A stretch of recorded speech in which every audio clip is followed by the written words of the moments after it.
சென்னையில் உள்ள இலங்கை துணை தூதரகத்தை மதிமுக பொதுச் செயலாளர் வைகோ தலைமையில் ஏராளமானோர் முற்றுகையிட்டனர். கடந்த 2015ஆம் ஆண்டு ஐநா மனித உரிமை கவுன்சிலில் இலங்கை ராணுவம் மீது அமெரிக்காவால் போர்க்குற்ற தீர்மானம் கொண்டுவந்து நிறைவேற்றப்பட்டது. அதன் மீது விளக்கமளிக்க இலங்கைக்கு 18 மாதங்கள் கெடு விதிக்கப்பட்டது. இந்த கெடு முடிவடைய உள்ளது. இந்த நிலையில் ஐநா மனித உரிமை கவுன்சிலின் 34வது கூட்டம் விரைவில் நடைபெறவுள்ளது.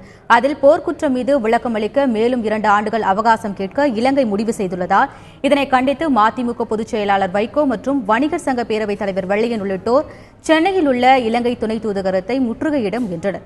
அவர்களை போலீசார் தடுத்ததால் சாலையிலேயே அமர்ந்து தர்ணாவில் ஈடுபட்டனர். போலீசார் அவர்களை கைது செய்து அப்புறப்படுத்தினர்.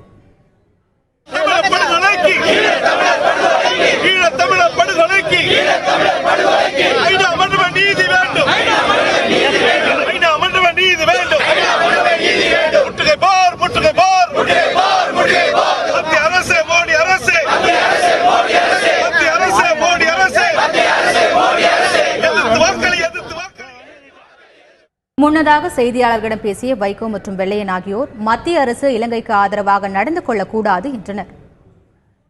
இந்தியா என்ன செய்ய போகுதுன்னு பாக்குறோம். இந்தியாவும் இலங்கை ஆதரிக்கலாம்னு இங்க பேசுறாங்க.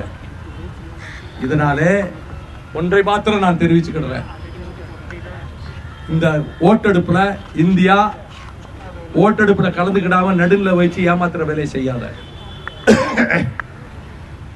ஆதரிச்சு ஓட்டு போட்டேன்னா அதை விட அயோக்கியத்தனம் எதுவும் கிடையாது. நீ நடுநிலை வகிக்கிறேன்னு வெளியே வந்தா அதுவும் துரோகம் தான். எழுத்து ஓட்டு போடு.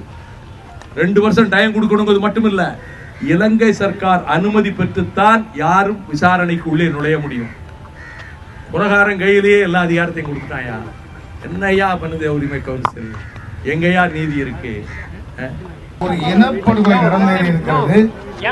அது ஒரு சர்வதேச குற்றம். அதற்கு நீதி வழங்க வேண்டும், குற்றவாளிகள் தண்டிக்கப்பட வேண்டும் என்றால்தான் உலக அளவில் இது போன்று கொடுமைகள் நடக்காமல் தடுக்க முடியும்.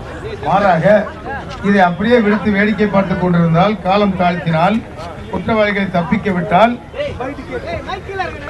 உலக சமுதாயம் மேலும் சீர்கெட்டு போகத்தான் வழிவகுக்கும்.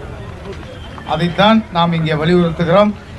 எந்த விதத்திலும் இலங்கைக்கு கொடியவன் ராஜபக்சேக்கு அவகாசம் கொடுக்கக்கூடாது, தப்பித்து விட வழிவிட்டு விடக்கூடாது.